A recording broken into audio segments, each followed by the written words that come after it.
네, 오늘 함께 본 말씀은 전도서 3장 11절에서 14절까지 말씀입니다. 제가 읽을게요. 하나님이 모든 것을 지으시되 때를 따라 아름답게 하셨고 또 사람들에게는 영원을 사모하는 마음을 주셨느니라. 그러나 하나님이 하시는 일의 시종을 사람으로 측량할 수 없게 하셨도다. 사람들이 사는 동안에 기뻐하며 선을 행하는 것보다 더 나은 것이 없는지를 내가 알았고 사람마다 먹고 마시는 것과 수고함으로 낙을 누리는 그것이 하나님의 선물인 줄도 또한 알았도다. 하나님께서 행하시는 모든 것은 영원히 있을 것이라 그 위에 더할 수도 없고 그것에서 덜 할 수도 없나니 하나님이 이같이 행하심은 사람들이 그의 앞에서 경외하게 하려 하심인 줄을 내가 알았노라. 아멘. 오늘은 전도서에 대해서 함께 이야기를 해볼 거예요. 전도서 여러분 굉장히 생소하죠? 성경을 많이 읽은 친구들이나 또 성경에 대해서 잘 모르더라도 좀 읽었던 친구들도 전도서가 과연 성경에 있었나라고 생각될 정도로 굉장히 생소한 내용이죠. 전도서는 지난주에 얘기했던 것처럼 구약 성경에는 지혜서가 2개가 있는데 그것이 바로 지난주에 얘기한 잠언 그리고 전도서 이 2가지입니다.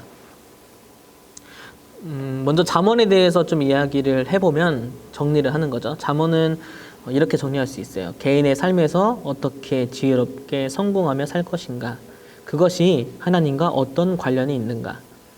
어떤 행동을 했을 때 그것이 반드시 이러한 결과로 맺는다라는 그런 법칙을 만들려고 하고 마치 그것이 1 플러스 1은 2다라는 그런 공식과 같이 그렇게 여러 가지를 이야기하는 것이 바로 잠언이고요.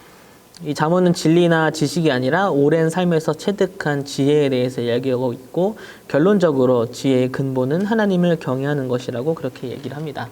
쉽게 설명하면 이런 거예요. 우리가 어떤 행동을 했을 때는 반드시 그에 맞는 결과가 찾아오게 된다는 거죠. 그리고 그 결과를 하나님께서 보고 하나님께서 그에 맞는 결과로 우리에게 준다는 겁니다. 예를 들어서 이런 거예요. 지혜로운 자는 이렇게 되고 우매한 자는 그 길이 망할 거다. 좀 더 자자하는 사람은 빈궁이 찾아오지만 손의 부지런한 자에게는 풍요로움이 찾아온다거나 악인의 길은 심판하지만 의로운 사람의 길은 하나님께서 인정하신다. 뭐 이런 내용들 행동했을 때 그에 대한 결과가 마치 공식같이 이루어진다는 것이 잠언의 내용입니다. 하지만 전도서는 이에 대해 이런 질문으로 시작해요. 과연 그럴까? 여러분들은 어떻게 생각하세요? 인생이 공평하다라고 생각하나요? 인생이 공평하다고 생각하는 바보는 없다라는 뭐 그런 스윙스의 랩 가사도 있어요. 우리가 살아가다 보면 행동한 대로 반드시 그 결과가 찾아오지는 않는다라는 것을 알게 됩니다. 인생이 그렇게 공평하지 않는다라는 것도 많이 겪게 되죠.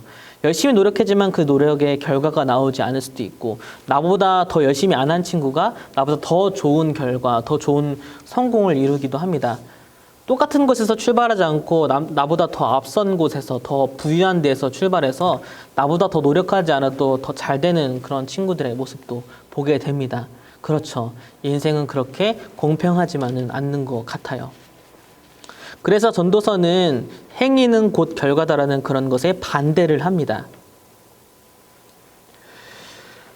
열심히 노력하지만 그 노력의 결과가 제대로 나오지 않는다면 인생은 헛된 것이 아닌가. 전도서는 이에 대한 참 여러 가지 질문을 하게 됩니다. 내가 열심히 노력하고 일군 것을 내가 누리지 못한다면 정말 열심히 일했지만 그래서 이제는 누려야 되지만 누리기 전에 내가 이 세상을 떠나다 버린다면 그것은 헛된 것이 아닌가. 내가 남긴 유산을 누군가가 홀랑 까먹는다면 내가 열심히 모았던 것도 헛된 것이 아닌가. 의롭게 살아도 고생하고 오히려 악한 사람들이 더 부유하다면 내가 의로움을 지키는 것도 헛된 것이 아닌가. 아주 고생한 의인과 그리고 악을 행했던 그 악인이 모두 결국엔 똑같이 죽는다면 난 무엇을 위해서 한 것인가? 열심히 해도 좋은 결과를 얻지 못한다면 결국 인생은 험한 것이 아닌가? 이것이 바로 전도서의 주제입니다. 여러분들도 이런 것을 느낀다면 하나님께 그런 질문을 하는 것이 바로 전도서예요. 험함에 대해서 질문을 하고 공평하지 못한 것에 대해서 하나님께 질문을 하는 거죠. 수고한 대로 결과를 얻지 못한다면, 열심히 노력해도 만족한 결과를 이루지 못한다면 인생은 결국에는 헛된 것일까요? 전도서는 그냥 헛된 것에만 얘기를 하는 걸까요? 영화 한 편을 소개하려고 합니다. 포드 v 페라리라는 영화였는데요. 주인공이 켄 마일스라는 그런 드라이버예요. 미국의 포드라는 회사가 있었습니다. 자동차 회사. 처음으로 자동차를 만든 회사죠. 이 회사는 대량으로 자동차를 만들 수 있는 그런 공장을 지었고, 그리고 세계에서 가장 많은 자동차를 수출하고 파는 그런 회사였지만, 많은 사람들은 최고의 자동차로 포드를 꼽지 않았습니다. 오히려 페라리라는 아주 작은 회사를 꼽았습니다. 왜냐하면 페라리가 이 세상에서 가장 빠르고 가장 튼튼하고 오랜 기간 동안 달릴 수 있는, 그리고 디자인도 멋진 그런 차였기 때문이죠. 레이싱을 하면, 경주를 하면 항상 페라리가 우승을 했습니다. 그래서 포드는 최고의 자동차 회사로 인정을 받기 위해서 뒤늦게 레이싱에 뛰어들게 됩니다. 팀을 모으고 운전사를 구하는데, 바로 당시 미국의 최고의 레이서였던 마일스가 바로 그 레이싱의 이제 운전사가 된 거죠. 근데 이 마일스는 성격이 굉장히 독특했어요. 되게 완고했고 고집이 세고 자기밖에 모르고 오직 목표를 위해서 최선을 다하지만 다른 사람은 거들떠보지 않는 뭐 그런 성격이었죠. 완고한 성격, 독불장군 같은 그런 성격이었습니다. 이 마일스는 최고의 차를 만들기 위해서 몇만 번의 모의 주행을 거쳤고, 결국에는 가장 레이싱에 적합한 차를 만들어서 경기에 나서게 됐습니다. 마일스가 출전한 그 자동차 경기는 프랑스에서 열리는 대회인데 24시간 동안 똑같은 트랙을 계속 도는 거예요. 두 명의 운전자가 번갈아 가면서 레이싱을 합니다. 24시간 동안 가장 많은 키로수를 달린 그 자동차가 우승하는 경기죠. 빨라야 되지만 튼튼하기도 하고 운전 기술도 좋아야 우승할 수 있는 대회입니다. 항상 페라리가 우승했던 대회죠. 마일스가 최고의 운전 실력과 자신이 만든 차를 가지고 달리기 시작했고, 모든 페라리를 제치고 결국에는 1등이 확정되는 순간이었습니다. 가장 완벽한 한 바퀴, 가장 빠른 한 바퀴를 돈 후에 마일스에게 이런 요청이 옵니다. 이왕 1등이 확정됐으니까 조금 속도를 줄여서 다른 포드차가 따라오게 한 다음 이 포드 세대가 동시에 들어오게 만들자. 그러면 이 레이스를 이 포드가 완벽히 정복했다는 것을 보여주게 될 거다. 자기밖에 모르고 독불장군이었던 마일스가 그것을 따랐을까요? 아까도 말씀드렸다시피 가장 완벽한 레이스, 가장 빠르게 한 바퀴를 돈 후에 마일스는 속도를 줄이기 시작합니다. 그리고 동료를 기다리고 결국에는 이 포드 세대가 동시에 결승점을 통과하게 되죠. 하지만 뜻밖의 일이 찾아왔습니다. 마일스가 출발한 것보다 더 뒤에서, 한참 뒤에서 출발한 그 포드차가 결론적으로는 같이 들었기 때문에 더 먼 거리를 달린 거죠. 그렇기 때문에 마일스는 최고의 레이스를 펼쳤지만 1등을 하지 못했습니다. 1등을 하지 못한 마일스, 속도를 줄였고 결국에는 1등을 빼앗긴 마일스는 그 결과에 대해서 허무했을까요? 그렇지 않았습니다. 여러분들 혹시 이런 경험을 해봤나요? 결과가 따라오지 않았지만 과정 속에서 내가 정말 최선을 다했기 때문에, 모든 것을 쏟았기 때문에 결과가 아니라 내 수고로움에 그 과정의 가치를 두는, 결과가 어떻게 되든 상관없이 내 과정에 박수를 보내는 그런 것을 경험해 본 적 있나요? 소치 올림픽에서 김연아 선수가 금메달을 빼앗긴 사건이 있었죠. 당시 러시아가 주최국이었고 러시아 선수에게 좀 부정적인 심사를 하게 되면서 최고의 연기를 보여줬던 최고의 선수 김연아가 은메달을 따게 됐습니다. 하지만 김연아는 자신의 최고인 것도 알고 그 노력을 속에서 열심히 해왔고 최선의 노력을 다했기 때문에 2등이 되었지만 금메달을 딴 선수에게 박수를 치는 여유를 보여주게 된 거죠. 그렇습니다. 우리가 인생을 살아가다 보면 반드시 어떠한 결과가 내 노력한 만큼 따라오지 않을 수 있습니다. 하지만 우리는 결과가 아니라, 늘 공평하지 않은 결과가 아니라 내가 노력한 것, 내가 수고한 것에 더 가치를 둬야 합니다. 오늘 말씀에도 이 수고의 가치에 대한 내용이 나오는데요. 제가 읽어볼게요. 사람이 하나님께서 그에게 주신 바 그 일평생에 먹고 마시며 해 아래에서 하는 모든 수고 중에서 낙을 보는 것이 선하고 아름다움을 내가 보았나니 그것이 나의 몫이로다. 또한 어떤 사람에게든지 하나님이 재물과 부요를 그에게 주사 능히 누리게 하시며 제 몫을 받아 수고함으로 즐거워하게 하신 것은 하나님의 선물이라. 아멘.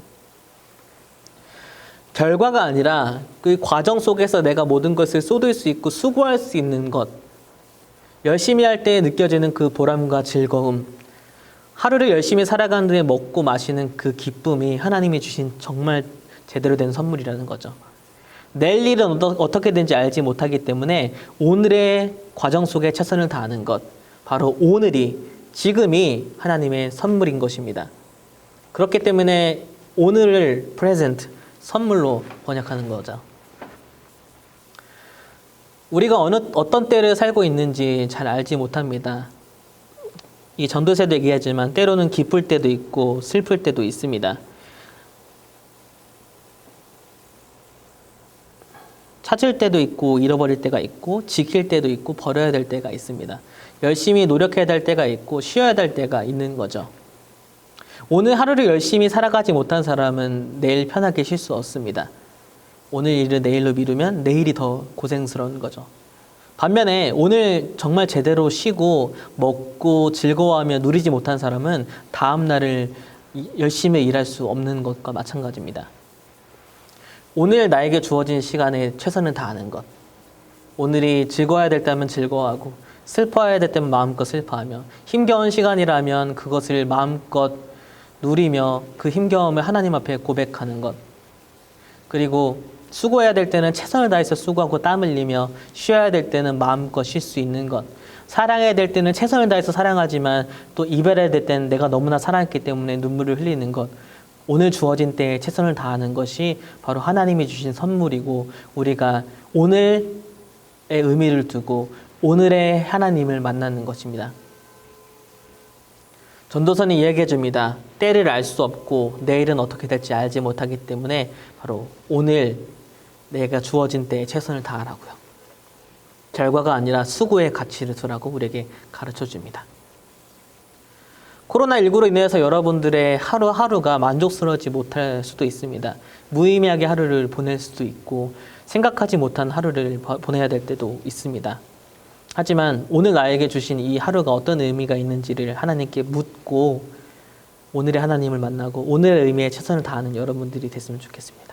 쉴 땐 잘 쉬고 해야 될 땐 또 열심히 하고 즐겨야 될 땐 또 열심히 즐기며 슬퍼해야 될 때는 또 슬퍼하고 눈물 흘리다가도 하나님을 다시 찾는 그런 여러분들이 되었으면 좋겠습니다. 우리 함께 기도할게요. 하나님, 오늘이 하나님이 주신 선물임을 고백합니다.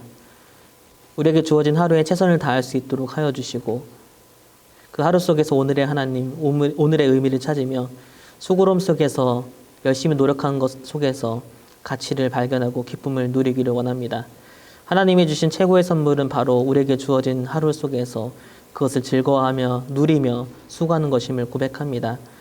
코로나19로 인해서 우리가 생각지도 못한 하루하루를 보내기도 하고 때로는 무너지고 무의미한 하루를 보낼 때도 있습니다.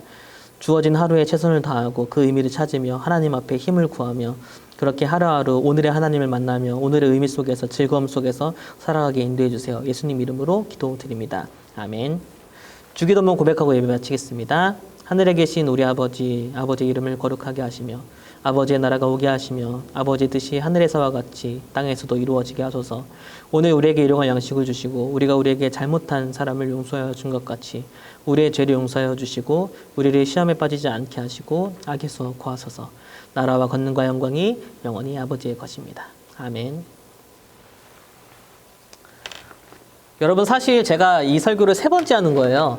아까 생방송하다가 제 실수로 날아가기도 했고 그래서 다시 이 자리에 앉아서 촬영을 했는데 촬영하기 전에 예은이가 있어서 같이 막 즐겁게 웃고 떠들다가 촬영을 시작했는데 그 웃고 떠든 내용만 녹화가 되고 나머지 다 날아간 거예요. 그래서 3번째 하는 건데 이 수고롭지만 다 날아간 결과 속에서 저는 허무하지 않았습니다. 오늘 말씀을 깨닫게 해주시는구나. 때로는 열심히 노력한 게 결과가 얻지 못한다 하더라도 내가 열심히 최선을 다해서 수고했기 때문에 내 자신에게 박수를 쳐줄 수 있는 그런 여러분들 됐으면 좋겠어요. 안녕!